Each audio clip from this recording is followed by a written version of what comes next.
ಈ ಯೋಚನೆ ನೀವು ಮೊದಲೇ ಮಾಡಬೇಕಿತ್ತು. ನಾನು ಅವತ್ತೇ ಹೇಳಿದೆ ಅಲ್ಲ, ಬೇಡ ಅಲ್ಲಿ ಒಳ್ಳೆ ಹಾಸ್ಪಿಟಲ್ಗೆ ಹೋಗಿದ್ದಾರೆ, ಅಲ್ಲೇ ಟ್ರೀಟ್ಮೆಂಟ್ ತಗೊಳ್ಳಿ ಅಂತ.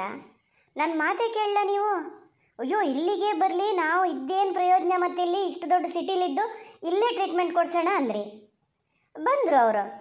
ಹೇಳ್ದವ್ರು ನೀವುಂಟು, ಬಂದವ್ರು ಅವರುಂಟು. ನನ್ನನ್ನು ಇದ್ರ ಮಧ್ಯೆ ತರಬೇಡಿ. ನನಗಂತೂ ಏನೂ ಆಗಲ್ಲ, ಹೇಳಿದ್ದೀನಿ. ಕವನ, ನಮ್ಮ ಸೇವಿಂಗ್ಸ್ ಏನು ಖರ್ಚೇನು ಎಲ್ಲದು ನಿನಗೆ ಗೊತ್ತು. ಸಡನ್ನಾಗಿ ಈ ಥರದ್ದೇನಾದರೂ ಬಂದಾಗ ನಾವು ಸ್ವಲ್ಪ ಇಬ್ಬರು ಅಡ್ಜಸ್ಟ್ ಆಗಲೇಬೇಕಾಗ್ತದೆ. ಈಗೇನು ಅವರೇನು ಮೂರನೇವ್ರಾ? ನಮ್ಮ ಅತ್ತಿಗೆ ಅವರು. ನಾವು ಇಲ್ಲಿದ್ದಷ್ಟು ಮಾಡಲ್ಲ ಅಂತಾದ್ಮೇಲೆ ನೆಕ್ಸ್ಟ್ ಮಂತ್ ಸ್ಯಾಲ್ರಿ ಬಂದಾಗ ಇಬ್ಬರು ಸರಿ ಮಾಡಿಕೊಂಡ್ರೆ ಸೈ ಬಿಡು. ಏನು ಎಲ್ಲಿಂದ ಸಾಲ ಏನು ತರೋದೇನು ಬೇಡ ಅಲ್ಲ. ಅಲ್ಲ ಸಚಿನ್, ನನಗೊಂದು ಡೌಟು. ನಾನು ನೋಡ್ದ ಹಾಗೆ ಮನೆ ಸುದ್ದಿ ಹೇಳಿದ್ರೆ ಬೇಡ, ಅಲ್ಲಿಗೆ ಹೋಗೋದು ಬೇಡ, ಜಾಸ್ತಿ ಹೊತ್ತು ಇರೋದು ಬೇಡ, ನಂಗೆ ಇಷ್ಟ ಆಗಲ್ಲ ಅಂತಿದ್ರಿ. ಒಂದು ಸರಿ ಅವ್ರೇನಾದ್ರು ದುಡ್ಡು ಕೇಳಿದಾಗ 1-3 ಸರಿ ಯೋಚನೆ ಮಾಡ್ತಿದ್ರಿ ಕೊಡೋಕ್ಕೆ. ನಾನೇ ಹೇಳಬೇಕಿತ್ತು, ಹೋಗಲಿ ಬಿಡಿ ಕೊಡಿ, ಏನಾಗಲ್ಲ ಅಂತ. ಆದರೂ ಕೊಡ್ತಿರ್ಲ. ಈಗೇನು ನಿಮಗಷ್ಟು?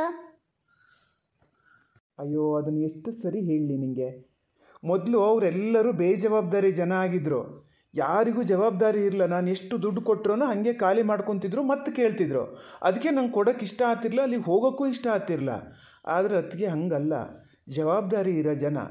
ಏನೋ ಈಗ ಕಷ್ಟ ಬಂದದಷ್ಟೇ ಅವರಿಗೆ. ನಾವೀಗ ಕೊಟ್ಟು ದುಡ್ಡೇನು ಅವ್ರು ಖಂಡಿತ ಇಟ್ಕೊಳಲ್ಲ. ನಾನು ಹೇಳ್ತೀನಲ್ಲ, ಅವ್ರ ಅಪ್ಪಾಜಿ ಹೇಳ್ಯಾರೆ ಖರ್ಚೆಲ್ಲ ನಾವೇ ನೋಡ್ಕೊತೀವಿ ಅಂತ. ಅವ್ರು ಹೇಳ್ಯಾರೆ ಅಂಥೇಳಿ ನಾವು ಪೂರ್ತಿ ಬಿಟ್ಕೊಳೋದು ಏನು ಸರಿ ಇರ್ತದೆ ನೋಡೋಣ ಹೇಳು. ನಾವೇ ಹೇಳಿ ಇಲ್ಲಿ ಕರ್ಕೊಬಂದಿದ್ದು ಹೌದಾ? ನಮ್ಮ ಕೈಲಿ ಇಲ್ಲ ಅಂದ್ರೆ ಅದಾರು ಒಂಥರ. ಅದೇ ಈಗ ಸ್ವಲ್ಪ ಅಡ್ಜಸ್ಟ್ ಮಾಡ್ಕೋಬೇಕಷ್ಟೇ. ಇದ್ರೆ ಮತ್ತೆ ನನ್ನ ಹತ್ರ ಯಾಕೆ ಕೇಳ್ತಿದ್ದೀರಿ ನೀವು? ನನ್ನ ಹತ್ರ ಯಾಕೆ ಕೇಳ್ತಿದ್ದೀರಿ? ಕೊಡಿ ನೀವೇ. ನಂಗಾರು ಹೇಳ್ತೀರಿ ನಮ್ಮ ಕೈಲಿ ಎಷ್ಟಿರ್ತದೋ ಅಷ್ಟು ಮಾತ್ರ ಮಾಡಬೇಕು ಅಂತ? ಈಗಲೂ ಅದನ್ನೇ ಹೇಳ್ತೀನಿ ನಾನು. ಸುಮ್ಮನೆ ದುಂದುವೆಚ್ಚ ಮಾಡೋಕ್ಕೆಲ್ಲ ಹೇಳದೆ ಬೇಡ, ಯಾಕೆ ಅಷ್ಟೆಲ್ಲ ಮಾಡಬೇಕು ಅಂತ. ಇದು ಹಂಗಲ್ಲ. ನಮ್ಮವ್ರು ಇವರು ಇಲ್ಲಿಗೆ ಬಂದರೆ ಅವ್ರ ಕಷ್ಟ ಕಾಲದಲ್ಲಿ ಆಗ್ಬೇಕಾಗಿದ್ದು ನಮ್ಮ ಕರ್ತವ್ಯ ಆಯಿತಾ? ನಿಮ್ಮವ್ರು ಇರ್ಬೋದು, ಅವ್ರು ನಂಗೆ ಸ್ವಂತದವರು ಅಂತ ಅನ್ಸಲ್ಲ ನನಗೆ. ನೀವೇನಾರು ಮಾಡ್ಕೊಳ್ಳಿ, ನೀವುಂಟು ಅವರುಂಟು.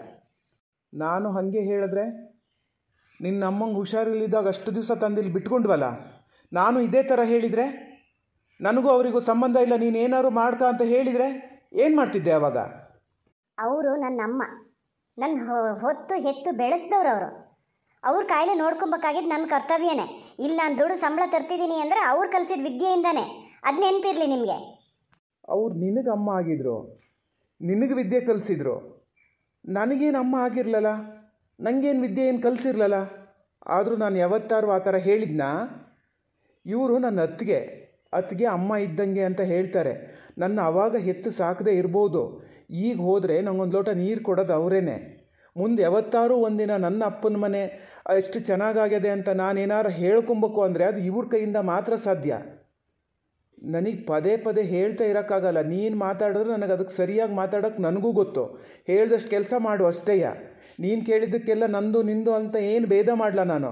ನಾವು ಹಾಗೆ ಮಾತಾಡ್ಕೊಂಡಿದ್ದು ತಾನೇ. ಸಂಬಳ ಅಂದ್ರೆ ನಮ್ಮದು ನಿಮ್ಮದು ಅಂತ ಭೇದ ಇಲ್ಲ, ಇಬ್ಬರು ಎಲ್ಲದರಲ್ಲೂ ಸಮವಾಗಿರ್ಬೇಕು ಅಂತ. ಮತ್ತು ಈಗ ಯಾಕೆ ನಿಂದು ಹಾಗೆ? ಯಾಕೆ ಅಂದರೆ ಬರ್ತಾ ಬರ್ತಾ ನಿಮ್ಮ ನಡವಳಿಕೆನೇ ಬದಲಾಗಿದೆ. ಅದಕ್ಕೆ ಮಾತೆತ್ತಿದ್ರೆ ಅತ್ತಿಗೆ ಅಂತಿರ್ತೀರಿ. ಅದೇ ನಿಮ್ಮ ಅಮ್ಮ ಏನಾದ್ರು ಕೇಳಿದಾಗ ನಿಮಗೆ ಕೊಡೋಕ್ಕಾಗಲ್ಲ, ಅಣ್ಣ ಕೇಳಿದಾಗ ಕೊಡೋಕ್ಕಾಗಲ್ಲ, ಅಪ್ಪ ಕೇಳಿದಾಗಲೂ ಕೊಡೋಕ್ಕಾಗಲ್ಲ. ಇವರಿಗೇನು ಅಷ್ಟು ನೀವು ಕನಸನ್ನು ತೋರಿಸ್ಬೇಕು ಅನ್ನೋದು? ನೀವೇ ಹೇಳಿದ್ರಿ ಅವ್ರ ಅಪ್ಪಾಜಿ ಎಲ್ಲ ನೋಡ್ಕೊತಾರೆ ಅಂತ. ಮತ್ತೆ ಯಾಕೆ ದುಡ್ಡು ಯಾಕೆ ಕೊಡೋಕ್ಕಾಗಲ್ಲ ಅವರಿಗೆ? ನಾವು ಯಾಕೆ ಕೊಡಬೇಕು? ಯಾವ ಕಾರಣಕ್ಕೂ ನಾನು ಅವ್ರಿಗೆ ಮಾತ್ರ ದುಡ್ಡು ಕೊಡೋಕ್ಕೆ ಬಿಡಲ್ಲ ನೋಡಿ, ಹೇಳಿನಿ. ಕೊಡಬೇಕು ಅನ್ನೋಂಗಿದ್ರೆ ನಿಮ್ಮ ಅಮ್ಮಂಗೆ ಕೊಡಿ, ಅಪ್ಪಾಜಿಗೆ ಕೊಡಿ. ಯಾರು ಮೂರನೇವ್ರಿಗೆ ಕೊಡೋದೇನು ಬೇಕಾಗಿಲ್ಲ. ಏಯ್, ನಾ ಇಷ್ಟೊತ್ತು ಹೇಳಿದ ಒಂದು ಮಾತು ನಿನ್ನ ತಲೆ ಒಳಗೆ ಹೋಗಲೇ ಇಲ್ಲ. ಯಾರು ಮೂರನೇವರು? ಹೆಂಗೆ ಅವ್ರು ಮೂರನೇವ್ರು ಆಗ್ತಾರೆ? ಈ ಮನೆಯವರೇ ಅವರು. ಇಷ್ಟೆಲ್ಲ ಕಾನೂನು ಮಾಡಿ ನೀನು ದುಡ್ಡು ಕೊಡೋದೇನು ಬೇಕಾಗಿಲ್ಲ. ದುಡ್ಡು ಹೊಂದಿಸ್ತೀನಿ. ಎಲ್ಲಿಂದ ಹೊಂದಿಸ್ಬೇಕು ಅಂತ ಗೊತ್ತು. ನನ್ನ ಅಣ್ಣ ಪಾಪ ನನ್ನನ್ನು ನಂಬ್ಕೊಂಡು ಕರ್ಕೊಂಬಂದನೆ ಹೆಂಡ್ತಿನ, ಅವನ ಜೊತೆಗೆ ನಿಲ್ಬೇಕಾಗಿದ್ದು ನನ್ನ ಕರ್ತವ್ಯ. ನಾನು ದುಡ್ಡು ಹೊಂದಿಸ್ತೀನಿ. ಅದು ಇದ್ರ ಪರಿಣಾಮ ನೀನು ಮುಂದೆ ಎದುರಿಸ್ತೀಯ, ಆವಾಗ ಹೇಳ್ತೀನಿ ನಾನು, ಈಗ ಹೇಳಲ್ಲ. ಆದರೆ ಇನ್ನೊಂದು ಮಾತು ನೆನ್ಪಿಟ್ಕ, ಅಲ್ಲಿಂದ ಆಸ್ಪತ್ರೆಯಿಂದ ಡಿಸ್ಚಾರ್ಜ್ ಆದಮೇಲೆ ಅವ್ರು ನಮ್ಮನೆಗೆ ಬರ್ತಾ ಇದ್ದಾರೆ ಎಲ್ಲರೂ. 1 ತಿಂಗಳು ಇದ್ದರೂ ಇರ್ಬೋದು, ಏನು ಹೇಳೋಕ್ಕಾಗಲ್ಲ.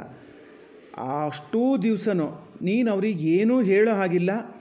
ನಿಮ್ಮ ತವ್ರ ಮನೆಯಿಂದ ಯಾರು ಬಂದಾಗ ಯಾವ ಥರ ನೀನು ಅವ್ರಿಗೆ ಇದು ಮಾಡ್ತಿದ್ಯೋ, ಟ್ರೀಟ್ ಮಾಡ್ತಿದ್ಯೋ, ಅದೇ ಥರ ಇವರಿಗೂ ಮಾಡಬೇಕು. ಸಣ್ಣ ವ್ಯತ್ಯಾಸ ಏನಾದ್ರು ಅದರಲ್ಲಿ ಆಯಿತು ಅಂದರೆ ನಾನು ಅವ್ರನ್ನ ಯಾವುದಾದ್ರೂ ಹೋಟ್ಲಲ್ಲಿ ಬಿಡ್ತೀನಿ, ಬೇರೆ ಮನೆಯೇ ಬಾಡಿಗೆಗೆ ತೊಗೊಂಡು ಬಿಡ್ತೀನಿ. ಅರ್ಥ ಆಗ್ತಾ ಇದೆ ಅಲ್ಲ ನಾನು ಹೇಳಿದ್ದು? ಏನು ಹೇಳ್ತಿದ್ದೀರಿ ನೀವು? ಏನು ಹೇಳ್ತಿದ್ದೀರಿ ಅಂತ? ಎಂಥ ತಮಾಷೆನೇನ್ರಿ? 1 ತಿಂಗಳು 3 ಜನ ಬಂದು ಇಲ್ಲಿ ಇರ್ತಾರೆ, ನಾನು ಅವ್ರನ್ನ ನೋಡ್ಕೊಬೇಕು ಅಂದರೆ ಆಫೀಸಿಗೆ ಹೋಗೋದು ಬೇಡ? ನಾನು ಮನೇಲಿದ್ದು ಅವ್ರ ಚಾಕ್ರಿನೇ ಮಾಡ್ತಾ ಇರಲ್ಲ? ಏಯ್ ಸುಮ್ಮನಿರೇ ಸಾಕು. ಏನು ಚಾಕ್ರಿನೂ ಮಾಡೋದು ಬೇಡ. ನೀನು ಯಾಕೆ ಮಾಡ್ಬೇಕು ಅವ್ರ ಚಾಕ್ರಿ? ಜೊತೆಗೆ ಅವ್ರ ಅಮ್ಮನೂ ಅದಾರೆ, ನೋಡ್ಕೊತಾರೆ. ಇರೋಕ್ಕೊಂದು ಮನೆ ಅಷ್ಟೇಯ. ಮನೆಗೆ ಬಂದವ್ರಿಗೆ ಅಡುಗೆ ಊಟ ತಿಂಡಿ ಅದೆಲ್ಲ ಏನು ಮಾಡಬೇಕು ಅದನ್ನು ಕರೆಕ್ಟಾಗಿ ಮಾಡು. ಆದರೆ ಆಗದೆ ಇದ್ದರೆ ಅತ್ತಿಗೆ ಅಮ್ಮ ಇರ್ತಾರೆ ಜೊತೆಗೆ, ಅವರೇ ಮಾಡ್ತಾರೆ. ಅದಕ್ಕೆ ಬೇರೆ ಏನೋ ಕೊಂಕು ಮಾತಾಡಬಾರ್ದು ಅಷ್ಟೇ. ಅದು ಅಲ್ಲದೆ ಅತ್ತಿಗೆ ಏನು 1-2 ದಿವಸ ರೆಸ್ಟ್ ತಗೊಳ್ತಾರೆ ಏನೋ ಅಷ್ಟೇಯ. ಸ್ವಲ್ಪ ಆರಾಮಾದರೂ ಎದ್ದು ಅವ್ರ ಕೆಲಸ ಅವರೇ ಮಾಡ್ತಾರೆ. ಅವರೇನು 1 ನಿಮಿಷ ಕೂರವ್ರೇನಲ್ಲ. ಸುಮ್ಮನೆ ಇರ್ರಿ ಸಾಕು. ಕೆಲಸದ ವಿಚಾರ ಅಲ್ಲ ಇಲ್ಲಿ. ಕೆಲಸದ ಮನೆ ಹಾಳಾಯ್ತು, ಯಾರಾದರೂ ಮಾಡ್ಬೋದು. ಇಬ್ಬರಿರೋ ಮನೇಲಿ ಮತ್ತೆ ಎಕ್ಸ್ಟ್ರಾ 3 ಜನ ಬಂದು ಇರ್ತಾರೆ, ಅದು 1 ತಿಂಗಳು ಅಂದರೆ ಹೇಗ್ರಿ ಅಡ್ಜಸ್ಟ್ ಆಗೋದು? ಈಗೇನೋ ಟಿಕ್ಕಿ ಊರಲ್ಲಿದ್ದಾನೆ, ಅಡ್ಡಿಲ್ಲ. ಅವನೇನಾದ್ರು ಬಂದರೆ ಇಲ್ಲಿ ಬಂದರೆ ಏನೂ ಆಗಲ್ಲ, ಖುಷಿಯಾಗಿ ಹೊಂದ್ಕೂತಾನ ಅವನು 4 ಜನರ ಜೊತೆ ಇದ್ದಂಗೆ ಆಗ್ತದೆ. ಸುಮ್ಮನಿರು. ಇಲ್ಲದೆ ಹೋಗಿದ್ದನ್ನೆಲ್ಲ ನಿನ್ಗಾಗದೆ ಇರೋದನ್ನು ತೆಗೆದು ಅವನ ಮೇಲೆ ಹಾಕಬೇಡ. ಇಲ್ಲಪ್ಪ, ಇವರೇನೋ ಭಾಳ ಸೀರಿಯಸ್ ಆಗೇ ತಗೊಂಡಾರಲ್ಲ ಇದನ್ನು. ಸುಮ್ಮನೆ ಹೇಳ್ತಾರೆ ಅಷ್ಟೇ, ಅಲ್ಲಿಂದ ಹಾಗೆ ಕಳಿಸ್ಬೋದು ಅಂತ ಅಂದ್ಕೊಂಡೆ. ಜೋರಾಗಿ ಮಾತಾಡಿದ್ರೆ ನಡೆಯಲ್ಲ ಇದು. ಸ್ವಲ್ಪ ನೈಸಾಗಿ ಹ್ಯಾಂಡ್ಲ್ ಮಾಡಬೇಕು. ನೋಡಿ, ನಿಮಗೆ ಸೂಕ್ಷ್ಮ ವಿಚಾರ ಯಾವುದು ಅರ್ಥ ಆಗಲ್ಲ ಕಣ್ರಿ. ಅವರೆಲ್ಲ ಹಳ್ಳಿ ಮನೇಲಿ ಇದ್ದವರು, ಇಲ್ಲಿ ಸಿಟಿಲಿ ಬಂದು ಇರೋಕ್ಕೆ ಅವ್ರಿಗೆ ಆಗಲ್ಲ ಎಷ್ಟು ದಿವಸ. ಅದು ಅಲ್ಲದೆ ಅವರು ಯಾರೋ ಪಾಪ ಅವ್ರನ್ನ ಮನೇಲಿ ಬಿಡೋದು, ನಮಗೇನು ಅವ್ರ ಜೊತೆ ಮನೇಲಿ ಕೂತು ಟೈಮ್ ಸ್ಪೆಂಡ್ ಮಾಡೋಕ್ಕಾಗತ್ತಾ? ನಮ್ಮ ಡ್ಯೂಟಿಗೆ ನಾವು ಹೋಗ್ತಿರ್ಬೇಕು. ಅವ್ರಿಗೆ ಬೇಜಾರಾಗಲ್ಲ, ಹೇಳ್ಕೊಳಂಗಿಲ್ಲ ಬಿಡಂಗಿಲ್ಲ, ಹಂಗಾಗುತ್ತೆ ಗೊತ್ತಾ ಕೊನೆಗೆ. ಬರಲಿ, ನಮ್ಮ ಮನೆಗೆ ಬರಲಿ, ನಾನೇನು ಬೇಡ ಅಂತ ಹೇಳಲ್ಲ. ಆದ್ರೆ 1 ತಿಂಗಳೆಲ್ಲ ಬೇಡ ಕಣ್ರಿ. ಅವರಿಗೂ ಕಷ್ಟ ಆಗ್ತದೆ ಗೊತ್ತಾ. ನಮಗೂ ಒಂಥರ ಕಿರಿಕಿರಿ ಆದಾಗ ಏನಾದ್ರು ನಮ್ಗೆ ಆಫೀಸ್ ಟೆನ್ಷನ್ ಬೇರೆ ಇರ್ತದೆ ಒಂದೊಂದು ದಿನ. ನಿಮಗೆ ಗೊತ್ತಲ್ಲ, ನಾವೇ ಒಂದೊಂದು ಸರಿ ಜಗಳ ಮಾಡ್ಕೊತಿರ್ತೀವಿ, ಅಲ್ಲಿ ಟೆನ್ಷನ್ ತಂದು ಇಲ್ಲಿ ಹಾಕ್ಕೊತಿರ್ತೀವಿ. ಅವ್ರ ಎದುರಿಗೆ ಹಾಗೆ ಮಾಡಿದ್ರೆ ಹೆಂಗಾಗತ್ತೆ ಹೇಳಿ? 1 ವಾರ ಇರಲಿ ಬೇಕಾರೆ, ನಾನು 1-2 ದಿವಸ ರಜೆ ಹಾಕ್ತೀನಿ, ನೋಡ್ಕೊತೀನಿ. ಆಮೇಲೆ ಅವ್ರ ಊರಿಗೆ ಅವ್ರು ಹೋಗಲಿ. ದುಡ್ಡಿನ ವಿಚಾರಕ್ಕೆ ಬಂದರೆ ಅದು ಅಷ್ಟೇ ಕಣ್ರಿ. ನಮ್ಮ ಹತ್ರ ಏನು ಕೋಟಿಗಟ್ಟಲೆ ಅದೆಯಾ? ನೀವು ಹೇಳಿದ್ರಲ್ಲ ಅವ್ರ ಅಪ್ಪಾಜಿ ಹಿಂಗೆ ಕೊಡ್ತಾರೆ ಅಂತ. ನಾವೀಗ ನಾವೇ ಮೇಲ ಕೊಟ್ಟರೆ ಅಯ್ಯೋ ನಮ್ಮ ಹತ್ರ ಇಲ್ಲ ಅಂತ ಇವ್ರು ಕೊಡ್ತಾ ಇದ್ದಾರೆ ಅಂತ ಒಂಥರ ಬೇಜಾರಾಗ್ತದ್ರಿ ಅವರಿಗೆ. ನಿಮಗೆ ಗೊತ್ತಾಗಲ್ಲ, ಸ್ವಾಭಿಮಾನ ಇರೋರೆಲ್ಲ ಹಂಗೆ ಬೇರೆಯವ್ರ ಹತ್ರ ತಗೊಳಲ್ಲ ಗೊತ್ತಾ. ಕೊಡೋದಾರು ಕೊಡ್ತೀನಿ ನಾನು, ನಂಗೆ ಅದೇನಿಲ್ಲ. ನಾನೇ ಬೇಕಾದ್ರೆ ಸಂಜೆ ಆಸ್ಪತ್ರೆಗೆ ಹೋಗಿ ಅಲ್ಲೇ ದುಡ್ಡು ಕೊಟ್ಟೇ ಬರ್ತೀನಿ. ನೀವೇನು ಅದಕ್ಕೆ ತಲೆ ಕೆಡ್ಸ್ಕೊಳೋದೇನು ಬೇಡ. ನಾಳೆ ದಿವಸ ಅವ್ರು ಏನಾರು ಅಂದ್ಕೊಬಾರ್ದು, ನಮಗಷ್ಟು ಗತಿ ಇಲ್ಲ ಅಂತ ಹೇಳಿ ಇವರು ಒಂಥರ ದುಡ್ಡಿನ ಅಹಂಕಾರ ತೋರಿಸ್ತಾರೆ ಅಂತ ಹಾಗೇನಾರು ಅಂದ್ಕೊಬಾರ್ದು ಅಷ್ಟೇ. ಹಾಗೇನು ಅಂದ್ಕೊಳಲ್ಲ. ಹಂಗೆ ಅಕಸ್ಮಾತ್ ಅವ್ರೇನಾರು ಹಿಂಗೆ ದುಡ್ಡು ಎಷ್ಟಾಗಿದೆ ತಗೊಳ್ಳಿ ಅಂತ ಕೊಟ್ಟರೆ ಆಮೇಲೆ ತಗೊಳ್ಳೋಣ ನಾವು. ಅಲ್ಲ, ಅಹಂಕಾರ ಏನು ಬಂತ? ನೀಗ ಹಂಗಾರೆ ಹೋಗಿ ಕೊಡ್ತೀಯಾ? ನೀನು ನನಗೆ ಸೆಂಡ್ ಮಾಡಿದರೆ ನಾನು ಅಲ್ಲಿ ಹೋಗಿ ಕೊಡ್ತಿದ್ದೆ. ಏನು ಮಾಡ್ತೀಯ ಹೇಳ? ಅಲ್ಲ, ಒಂದು ಕೆಲಸ, ನೀನು ಹೋಗಿ ಕೊಟ್ಟರೆ ಮಾತ್ರ ಅವ್ರಿಗೆ ಭಾಳ ಅಂಜಿಕೆ ಆಗ್ತದೇನೋ ತಗೊಳಕ್ಕೆ. ಈಗ ನಾನಾರು ಒಂಥರ ಅವ್ರವರು ಅಂತ ಆಗ್ತದೆ. ಬೇಡ, ನಾನೇ ಕೊಡ್ತೀನಿ, ನೀನು ನನಗೆ ಕಳಿಸ್ಬಿಡು. ಏನು ಅಂದ್ಕೊಳಲ್ಲ ಮರ್ರ, ನಾನು ಬೇರೆ ನೀವು ಬೇರೆನಾ? ನಾನೇ ಕೊಡ್ತೀನಿ ಬಿಡಿ, ನೀವು ಕೊಟ್ಟಿದ್ದು ಅಂತಲೇ ಹೇಳ್ಕೊಡ್ತೀನಿ. ಅವರಿಗೆ ಆಫೀಸಲ್ಲಿ ಅರ್ಜೆಂಟ್ ಕೆಲಸ ಇತ್ತು, ಬರೋಕ್ಕಾಗಲಂತೆ, ಅದಕ್ಕೆ ನನ್ನ ಕಳಿಸಿದ್ರು ಅಂತ ಹೇಳ್ತೀನಿ ಮರ್ರ. ನೀವೇನು ತಲೆ ಕೆಡಿಸ್ಕೊಂಬೇಡಿ. ಸರಿ ಬಿಡು, ಈ ಕೆಲಸ ಮೊದಲೇ ಮಾಡ್ಬೋದಿತ್ತಲ್ಲ, ಎಂತಕ್ಕೆ ಸುಮ್ಮನೆ ಅಷ್ಟೆಲ್ಲ ಮಾತಾಡಿದೆ ನೀನು? ಸರಿ ಈಗ ಹೊರಡು.